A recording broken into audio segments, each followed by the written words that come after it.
இருக்கீங்களா? அனைவருக்கும் மாலை வணக்கம். அம்மா என்ன செம்பருத்தி பூவோட நிக்கிறேன்னு பாத்தீங்களா? செம்பருத்தி தேநீர் செய்ய போறேன். வாங்க பார்க்கலாமா? இந்த பாருங்க, ஒருத்தவங்களுக்கு ஒரு 4 பூ போட்டுக்கலாம். இந்த பூவை கழுவி சுத்தம் பண்ணி இந்த பாருங்க, கழுவி சுத்தம் பண்ணி எடுத்துகிட்டு வந்துட்டேன். காம்பெல்லாம் கிள்ளிடுங்க. இப்போ பாருங்கள், ஒரு 1.5 டம்ளர் தண்ணி ஊற்றிருக்கிறேன். ஒரு குண்டானை வச்சு ஒரு கிண்ணத்தை வச்சு 1.5 டம்ளர் தண்ணி ஊற்றிருக்கிறேன். இந்த தண்ணி சூடானு இந்த பாருங்கள், இந்த பூவை இதில் போட்டுக்குங்க.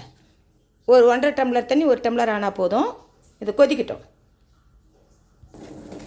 இந்த பாருங்கள், தண்ணி சூடேறி பூ கலர் மாறிடுச்சு பாருங்கள். அந்த சாரெலாம் இறங்கிடுச்சு. இப்போ பார்த்தீங்கன்னா இந்த பாருங்கள், எலுமிச்சம்பழம் வச்சுருக்கிறேன் பாருங்கள். இதில் எலுமிச்சம்பழத்தை ஒரு 5 சொட்டு அளவு கொடுங்க. பாருங்கள், அந்த அந்த சாருக்கும் அந்த எலுமிச்சம்பழம் சாறு விட்டோன்னே எப்படி ஆயிடுச்சு பாருங்கள், கலர் மாற்றி பாருங்கள்.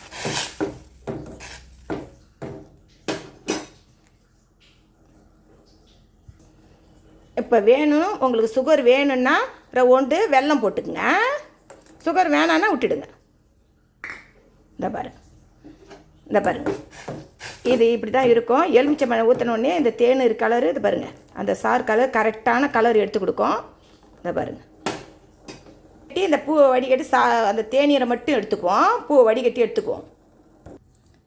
இந்த பாருங்கள், வடிகட்டி எடுத்துக்கிட்டோம் பாருங்கள். இது நம்ம ஸ்கின்னுக்கு நல்லது, ஆர்ட்டுக்கு நல்லது. லீமோகுளோபி குறைவாக இருக்குது தெரியுங்களா? அந்த லீமோகுளோபி அதிகப்படுத்தி எதிர்ப்பு சக்தி அதிகமாக்கும். இது எல்லாத்துக்கும் உடம்புக்கு அவ்வளோ நன்மை தரக்கூடியது. இந்த செம்பருத்தி பூ பார்த்திங்கன்னா இந்த பாருங்கள், ரெடி ஆகிட்டு பாருங்கள்.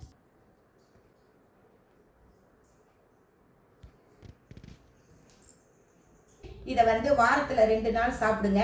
இதை முக்கியமாக பார்த்தீங்கன்னா பிபியை நல்லா கண்ட்ரோலுக்கு வச்சுக்குவோம். ஆனால் லோ பிபி இருக்கிறவங்க இதை அவ்வளோ எடுத்துக்காதீங்க. ஏன்னா பிபியை நல்லா கண்ட்ரோலாக வச்சுக்கிறதுனால ஆர்ட்டுக்கு ரொம்ப நல்லது. இது முக்கியமாக பார்த்தீங்கன்னா லீமோகுளோபியை அதிகப்படுத்தி எதிர்ப்பு சக்தி அதிகமாக கொடுக்கும். இதை வாரத்தில் 2 நாள் இந்த மாதிரி தேநீர் வச்சு இந்த மாதிரி சாப்பிடுங்க. சூப்பராக. பாய்.